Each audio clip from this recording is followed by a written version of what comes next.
Seems unbelievable. You can be a fugitive from the law in Oregon and still get your unemployment checks. It's a subject that Tom Jensen, a reporter for our TV partner, K2, brings up on the 11 o'clock news tonight, but is willing to talk to us about it this morning. And, Tom, this started with one case in particular. How'd you get onto it?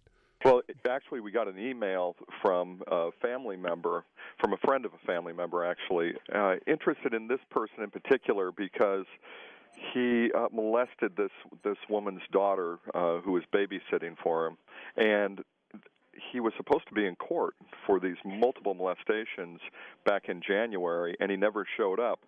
And then they started receiving in their mail, because the two of them lived together for a while, his unemployment benefits receipts, showing that while he was on the lam running from justice, he was getting unemployment checks every week for $342, almost $18,000 a year, and he's still on the lam right now, still collecting those unemployment checks every week. So Justice didn't know where he was, but the Department of Revenue sure did, huh? Well, that's the tricky part now, because they use that Relia card system.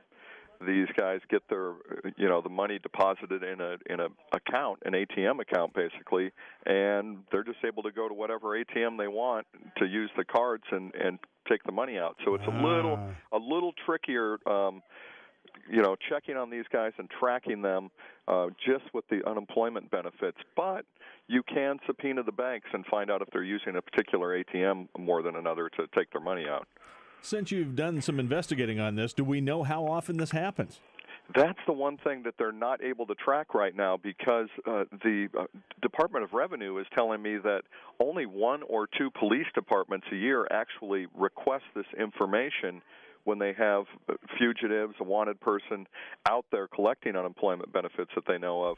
They say that it's not a tool that's being utilized as much as it could be. But one assumes if you've bumped into one case, there's got to be a lot more, right? You would think that there are, maybe hundreds of them at least out there in Oregon alone.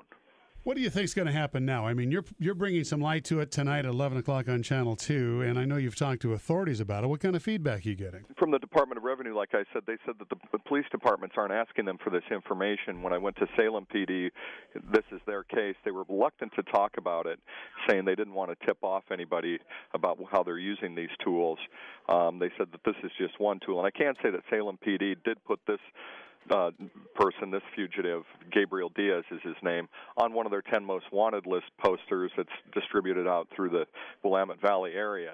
So they are attempting that. But the victim's mother, she wants to see them try to use every tool. She's wondering why they don't, at least request the unemployment records and have a subpoena, get a subpoena to find out where this person, Diaz, is using that ATM card so they can try to locate him. So to your knowledge, there are no real checks and balances in place to keep criminals from milking taxpayers this way?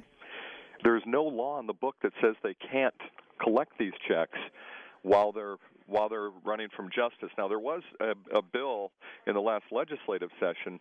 At least one lawmaker had concerns about this and tried to get something passed so they could not collect unemployment while they were on the run, but it never made it out of committee with everything else that they were going over in the last legislative session. They were, as you know, they were in such a hurry to get so many bills passed that were crucial to keep the state running.